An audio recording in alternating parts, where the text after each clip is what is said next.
Welcome to the Geeks Attic. This is a Star Wars Expanded Universe book review of Medstar 2, Jedi Healer. Star Wars Jedi Healer, Part 2 of the Medstar Duology, was written by Michael Reaves and Steve Perry.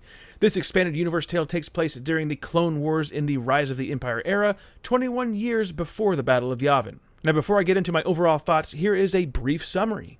After the conclusion of Book 1, Medstar Battle Surgeons, Barriss Offee is ready to leave the Medstar. She believes that her duty is done. The two guilty parties are now dead. The Boda is now without a threat of being taken. Her master, though, says, no.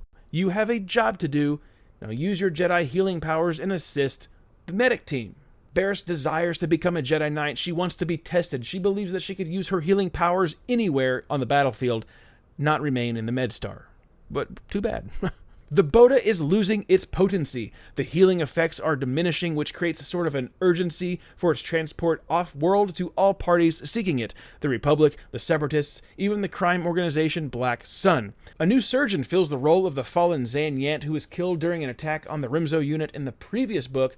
This creates a bit of an issue with Joss and puts a wedge in his relationship with Tok Latrine. No spoilers here. Now, before I get into my overall thoughts, go ahead and comment down below. Let me know what you think about this book if you've read it, and hit that thumbs up. In Medstar 1, I enjoyed reading stuff about the villains. In Medstar 2, I enjoy reading about Barriss Offee and her struggle with self-control. She recalls this warning from her master about the deceptive temptation of the dark side, how it would arise when all hope seems lost and the power that it would release would just be used to right all of the wrongs, but in reality, it would ultimately destroy the one who uses it. There's this nice moment when a young character comes up to Barriss and asks her, how can she use a lightsaber violently and also be a healer?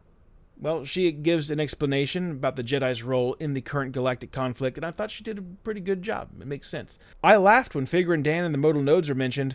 They've got to be a pretty old band, and I guess that they're playing at the Cantina in Tatooine is equivalent to like current bands in our real world playing at casinos and state fairs. I mean, there's nothing wrong with that, but it's just kind of like, oh yeah, they were like a big deal. Now they're just playing in bars and like with no one really paying attention to them. I thought that was funny. There was also like a weird little reference to The Wizard of Oz. I-5, the droid that belongs to Lorne Pavin we talked about that in the previous book, but he's playing Sabacc and he wins a round and somebody asks, what does a droid need with credits? And he says that he's going to go see a sorcerer and buy a heart and a brain. While this book does have some good things throughout, I really didn't care for it as much as the first book in the duology, Jedi Surgeons.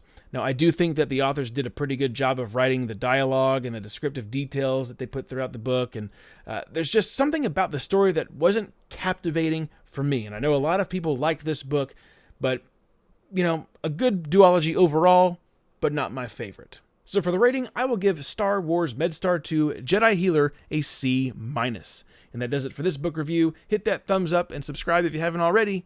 Have a good one.